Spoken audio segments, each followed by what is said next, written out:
For decades, we have been told a very specific story about the future of work. We were told that as long as you went to university, as long as you learned how to code, your place in the global economy was secure. As long as you learned how to analyze data or how to manage people, your place was secure. We believed that automation was something that happened to blue-collar workers in factories, to people who use their hands rather than their brains. But look around you today. Something has fundamentally shifted. We are witnessing the beginning of what I call the great job collapse. And no, this isn't just about ChatGPT. This isn't just about writing emails or making digital art. We are far past that stage. We are entering a phase where the very foundations of the middle class are being eroded.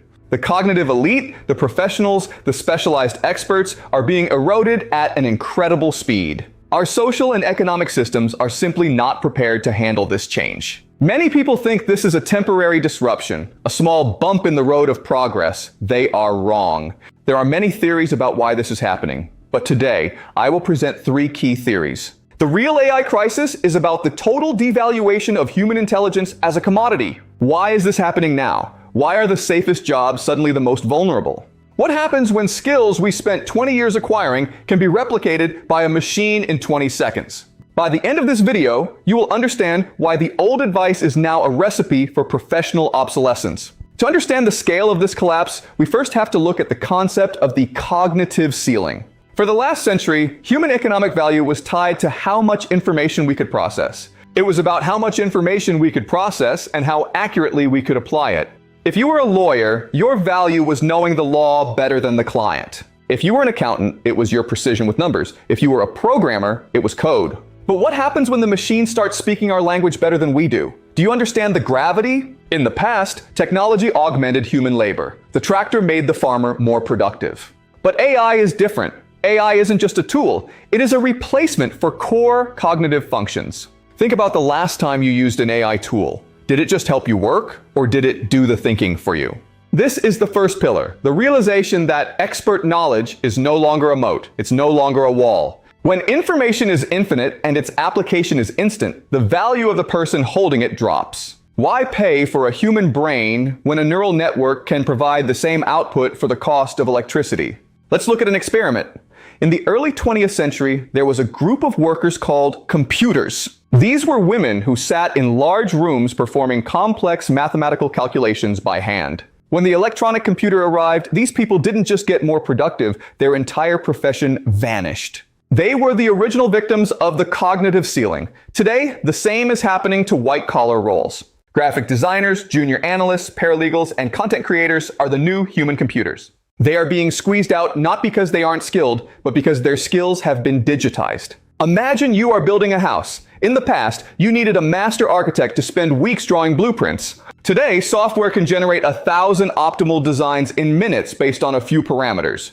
Does the architect still have a job? Perhaps, but the demand for 10 has turned into a demand for 1. This is the hollowing out effect. The top 1% become more powerful, while the bottom 90% become redundant. Does this sound like a stable economy to you? Now, you might think creativity will save us.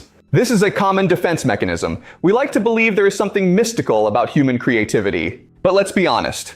Most professional work isn't high art. Most of it is functional creativity. It's writing a marketing script that converts, designing a logo, or drafting a contract. These are patterns. If there is one thing AI is better at than humans, it is recognizing and replicating patterns. Why do you think streaming services can predict what you want to watch better than your best friend? It's because your unique taste is actually a data set. Your professional intuition is also a data set. AI has seen more problems, more cases, and more designs than any human could in 1,000 lifetimes. When the machine's good enough creativity is available for free, who is going to pay for yours? This leads us to the second major theory, the paradox of efficiency. Efficiency is the ultimate goal. We are reaching a point of hyper-efficiency where the cost of production for cognitive goods is zero.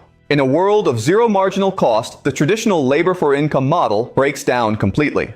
If a company can increase output by 1,000% while reducing staff by 50%, where does the wealth go? It doesn't go to the workers. It goes to the owners of the capital, the people who own the AI.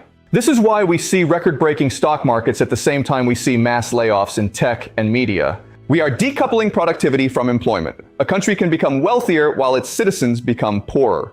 How do you think a society survives that kind of tension? Can you see the cracks forming in the social contract? We were promised technology would free us from toil, but it is freeing us from our livelihoods without alternatives. Consider the analogy of the automated vineyard. If a farmer buys a robot to pick grapes, he saves money. But if every farmer buys a robot, the farm laborers have no money to buy the grapes, no matter how cheap. We are currently building an economy of automated vineyards. We are perfecting the supply side. Every time a company replaces writers or coders with AI, they are removing consumers from the economy. Who is going to buy the products that these AIs are so efficiently promoting and building? This isn't just an employment crisis. It is a systemic crisis of capitalism itself. We are optimized for a world that no longer exists. Why is this important for you to understand right now? Because it's about the collapse of the path to the middle class. Traditionally, you started as a junior staffer and learned the ropes. But AI is taking over those junior roles first. If you remove the bottom rungs of the career ladder, how does anyone climb to the top? We are creating a lost generation of professionals who will never develop the deep expertise required for senior roles. Without a starting point, there is no finish line. We are essentially eating our own future to save on costs today. And then there is the psychological impact. We define ourselves by what we do. What do you do for a living? When that utility is stripped away, we are left without a place in the world. We are seeing a massive rise in career nihilism. If a machine can do it better, why even try? We are facing a crisis of meaning that might be more dangerous than the economic one. When people feel useless, they become desperate. They look for someone to blame and turn toward radical ideologies. We are already seeing the beginnings of this in political polarization across the globe. Is it a coincidence? Let's talk about the human premium. There is a theory that human-made will become a luxury brand.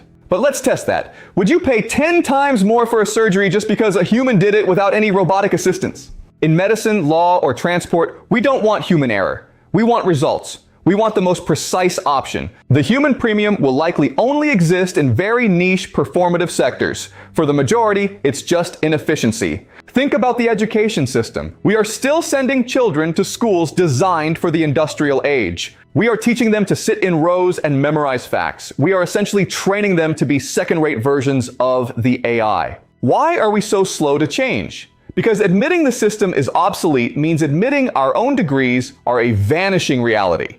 We have to ask, what is the point of an education in the age of AI?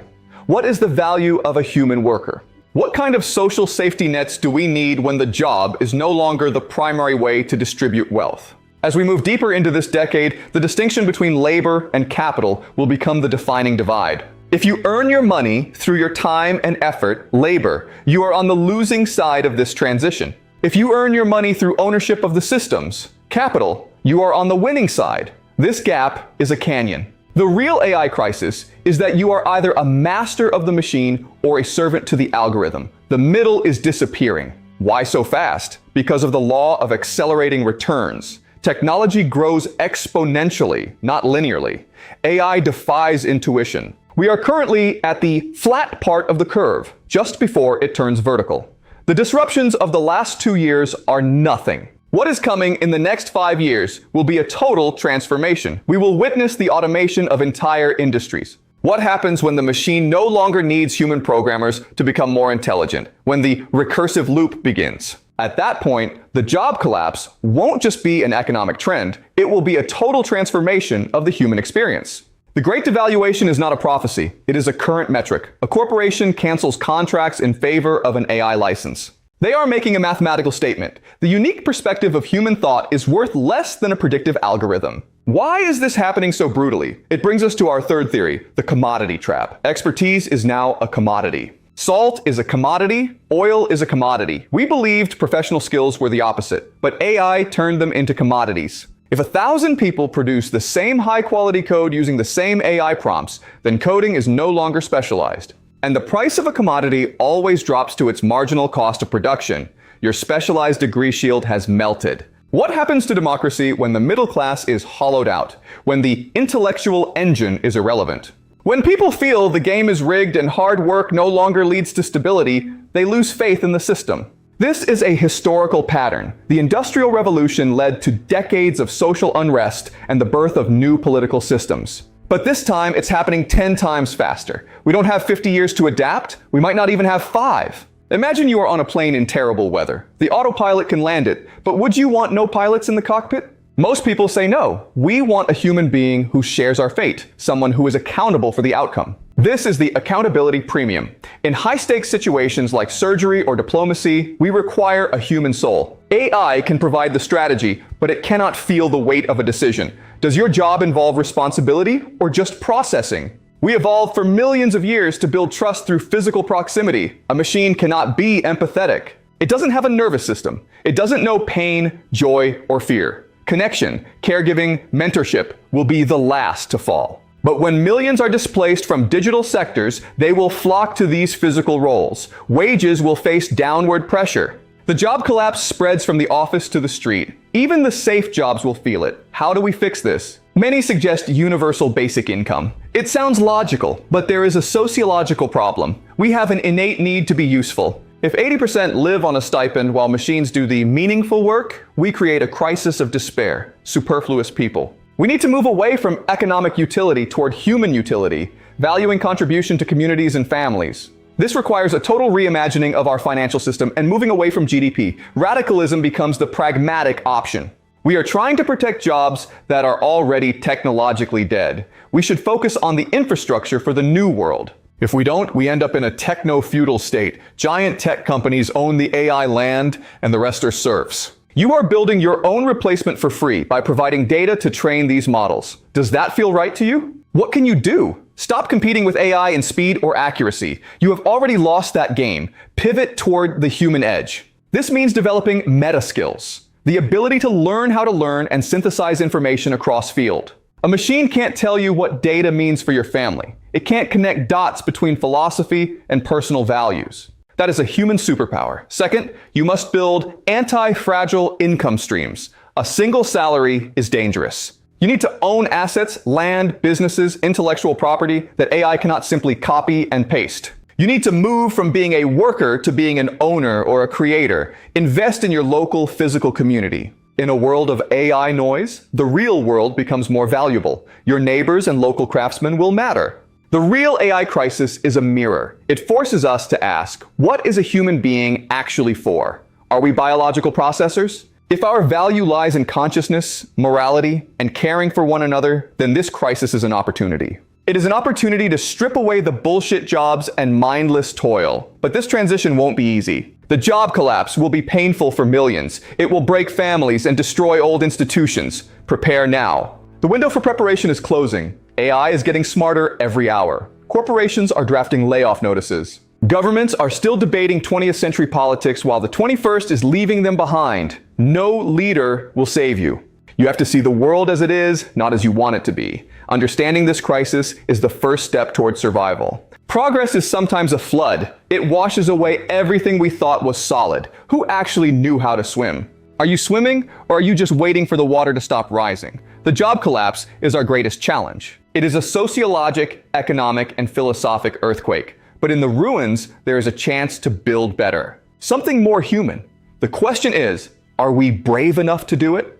The real AI crisis is about us. It is a story about our choices, our values, and our willingness to adapt to a reality that no longer requires labor. As silicon brains take over the tasks, we are left with the most difficult task: learning how to be human. We have to learn to be human in a world that has forgotten what that means. Do you understand this? Why it's important? The future isn't something that happens to you. It is something you participate in. The future is still unwritten. What will you write in your next chapter? I hope this deep dive has given you a new perspective on the challenges. This isn't about fear, it's about clarity, seeing the structural shifts before they become personal disasters. We are in this together, navigating a transition that no generation has ever faced. Stay curious, stay human, stay vigilant. The real crisis is beginning, but so is the opportunity for a new kind of human excellence. Thank you for thinking with me today. My name is Jiang Xueqin, and I will see you in the next analysis.